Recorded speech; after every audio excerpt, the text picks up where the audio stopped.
This again, like I said before, this is going to be based on typical costs and my educated guess. So it's based on my experience. That step two, or that next step here, is what we call the proposal preparation agreement. And this will be 1% of the refined budget. So in the example we showed, we narrowed the initial budget by $50,000, or excuse me, $25,000. So now we say we're somewhere between 110 and $135,000. And so the refined budget, the median of that would be approximately 122.5. And we would say, okay, to move into the next step, we would require a fee of 1% of that refined budget. So that's going to be roughly $1,250. So you've already paid me $312. You're going to pay me another $1,250, roughly $1,500 here. And what this will do is this will give you the final number. Okay, this will give you everything that you need to know. Now, a couple of things that we need to be aware of here, of what this proposal preparation includes. We'll put together a vendor list for you. We will give you a selection workbook of which you will go do all your selections. So the workbook is available to you. You'll go to my selection centers. If I'm working with a selection coordinator, you'll meet with that person to get all those selections done.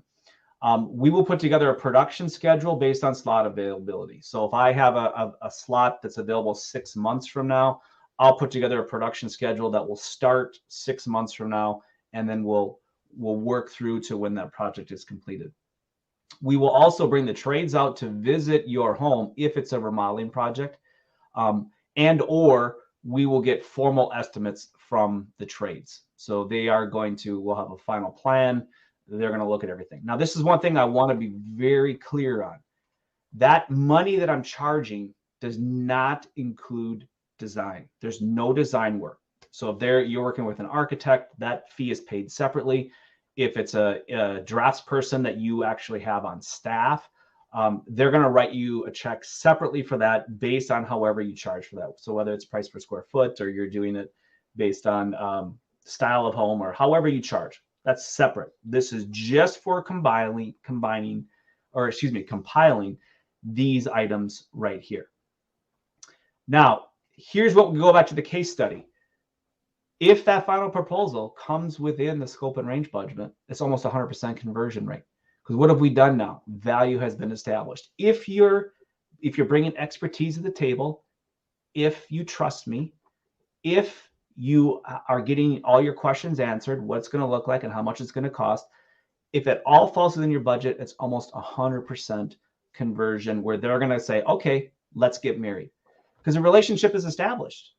Now I've removed as many unknowns as possible. There still might be some allowances or some unforeseen circumstances, but I've removed as much of the unknowns as possible. You have the answers to your questions. I've been paid for my process. And the most important thing here I want everyone to realize is that, yes, the getting paid for your time or to offset your expenses to compiling this budget is important. But the most important part of this is that you've been able to demonstrate your expertise.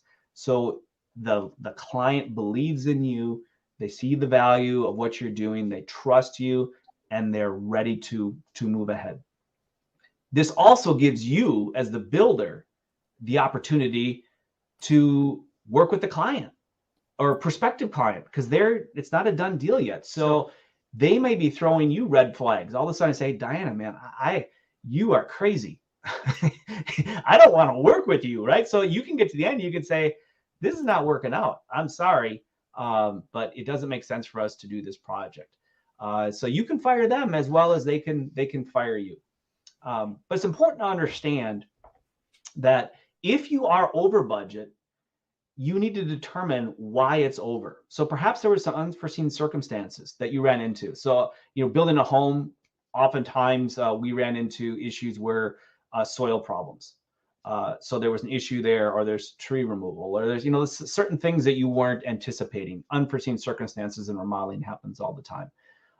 Perhaps the lead they went way over on selections, where you established an allowance for them, based on historical jobs that you've done, and they just went crazy on that. Perhaps there was a material increase during that time where they were doing the selections. Maybe something got missed.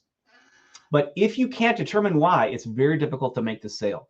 So when you put this together, you have to be prepared to understand, what's going on here. If you can determine it, normally you can, of course, get the lead to come back around. Perhaps they increase the budget, or you're going to reduce the scope of work to get them into budget.